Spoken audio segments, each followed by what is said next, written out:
Hello everybody! Today I'm gonna show you how to solve for the perimeter and area of this, big triangle. Alright folks, let's begin. So if you watched through my other video last time, you may have noticed that this figure that you see right over here, remember last time I asked you to solve for every vertical angle word problem, right? And I told you that all of the figures that we show a chain reaction of all the angles that you see here, they're all part of this big right triangle that you see here. Can you see the big right triangle? Yes, I know you saw it. It's right here. Parang siyang at first, if you were to look at it via closer perspective, the right triangle becomes smaller. But as we try to expand it, it gets a bit bigger. But as we continue to still expand it, it looks even more bigger. And that's why nga it looks like this, hanggang sa dulo ng papel. That's why nga it's a whole right triangle. And furthermore, look again. Di ba remember it says here that one angle here of this right triangle measures 45 degrees. And then the other measures 45 degrees. And then this is a 90-degree angle. So therefore, it's a right isosceles triangle. Furthermore, it's a 45, 45, 90-degree triangle, di ba? Diba remember last time we played to our angles? So yun. Now, our objective here is to solve for the perimeter and area of this figure. Moreover, when it comes to the area, we need to solve for the area of all these parted shapes. And for the perimeter of all these parted shapes. So good luck kung kaya namin to. Ready? Let's begin. First, let's start off with the big triangle. As in the entire, the whole thing. It says here that the base of this triangle is 15.5 centimeters. Kung sa titingin mo sa ruler, if I were to check with the ruler, let's see if it measures that way. From 0 that you see right over here. Yes, hanggang 15.5. So that measures 15.5 cm. But we know if this is a 45, 45, 90-degree triangle, what can we say according to Pythagoras theorem? Do you think the height is also 15.5 centimeters as much as the length is? Yes, it is. And that is correct. Remember why? Kasi po remember, kung unit square tayo, if you draw a diagonal, it's cut. Imagine if I were to draw this, it would form a square whose length and height measures the same. Or as they say, they're called congruent. But remember, this hypotenuse is that bisects the two angles here between the intersecting points, forms a cross. Furthermore, it cuts it in half. Kaya nga a triangle is half a square. Okay? So now let's get the height. So we know the height is still 15.5. Kahit na hindi tayo mag-ruler unless you were to verify. So to verify with the use of the ruler,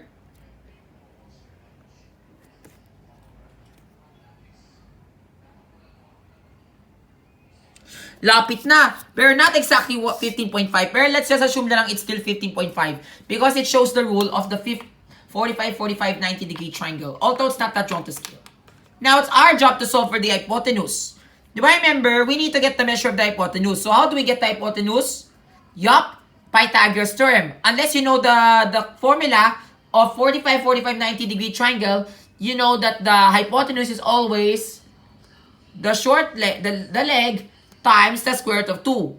So that must be 15.5 times the square root of 2. If you verify mo with my Pythagoras theorem, it should be verified. Unless you want to try it here, let's see here. 15 times square root of 2. Yes, our answer should be 21.21 centimeters. Kung na Pythagoras theorem tayo, it would be 15.5. It would be like this. 15.5 squared times 2. Wait. 15 point, 5 squared. Then times 2. And then from there, we take the square root of that number. Yan, we take the square root and we got 21.92 something. Which is almost somewhat the height of the length of that, the length of the, which is almost somewhat this one. 15.5 times the square root of 2. Malapit na. Kasi po ang ginawa ko kanina, 15 times the square root of 2. That's why it's supposed to be 15.5 times the square root of 2. So yan. We should get 21.92 or 22 kung nag-round off tayo. So to verify with a ruler, let's see if it makes sense.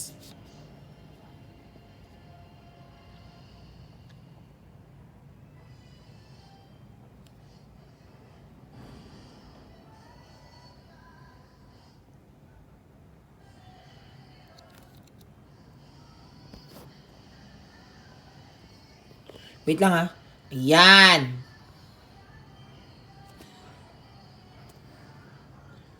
Malapit dyan siya sa 20. Pero if you can't see it, okay lang yan. But I know it's getting there. Okay lang yan. Ayan. Kita mo na ha. Yeah, malapit na. Malapit na siya sa 22. Lapit-lapit na. Although hindi siya drawn to scale, okay? Pero okay lang yan. Now that we've already found the measure of that. Now we've already solved for the measure. Now it's time for us to ano yun? Solve for the measure of everything. Okay? Now we already got na the perimeter of the entire triangle. The perimeter of the entire triangle is 15.5 times 2 plus 22. 15.5 times 22 is 31. Plus 22, the perimeter must be 43 centimeters. If we're asked to solve for the area, it's 15.5 squared. Yung 15.5 squared na kinuha tayo kanina sa calculator, we should get ano yung sagot? Ano yun? 240.25. Yan. Square centimeters. Pero, we have to divide that by 2. Because remember, since it's the area of a triangle. So, we're gonna have to divide it by 2. We should get 120.125. So, that must be the area of the right triangle. So, tandaan mo yan ha. Ang area ng right triangle ay 120.125. That is the area of the literal right triangle. Now, let's start solving for the shapes.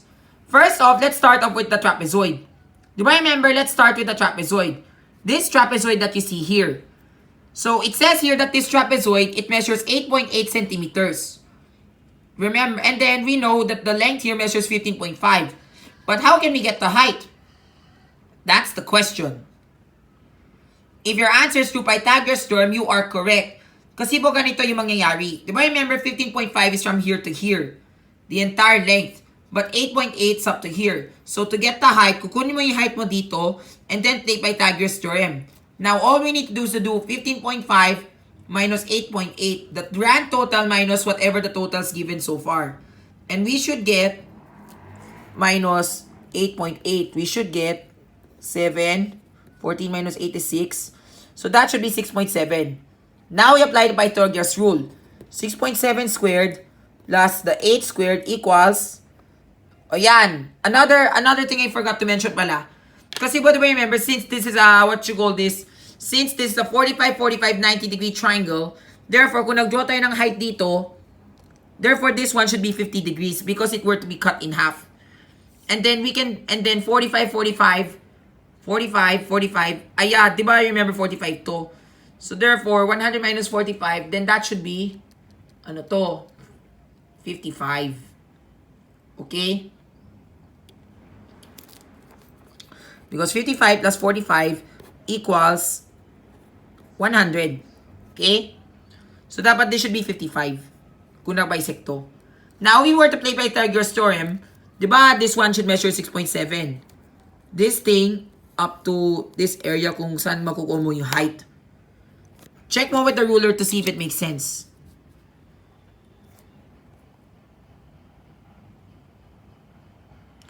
Yan, it should measure 6.7 to where you get the height.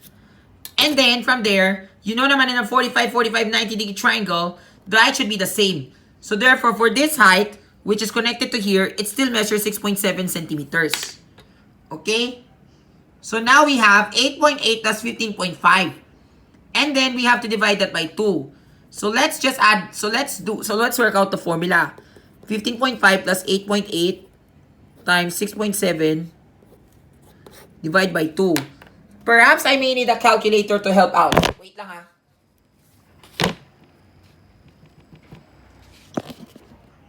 Ayan. 15.5 plus 8.8. We should get 24.3. Multiply that by our height, which is 6.7. we should get 162.81.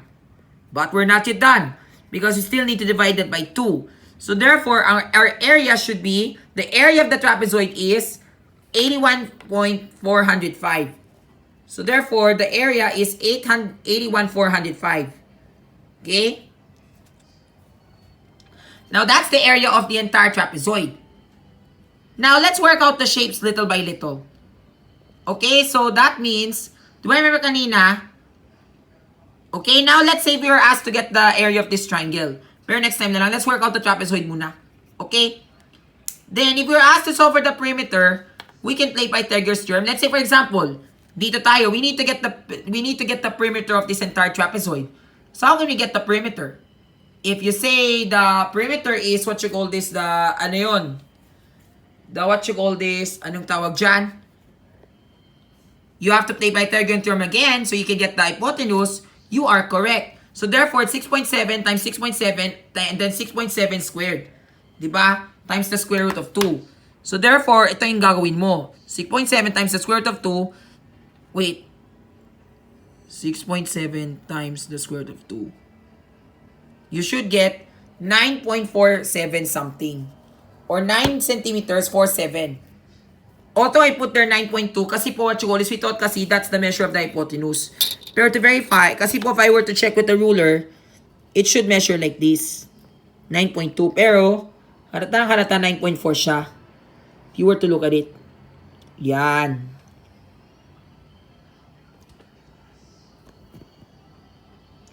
Although you can't see it clearly because I don't think the length is quite good enough. But yun. Okay? So yun lang. So therefore, this measures 9.4 cm.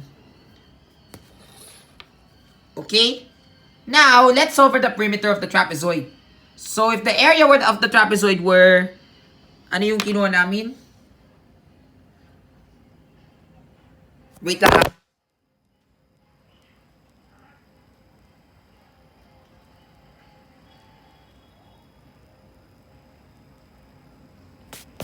If it were 81.405, that's the area of trapezoid.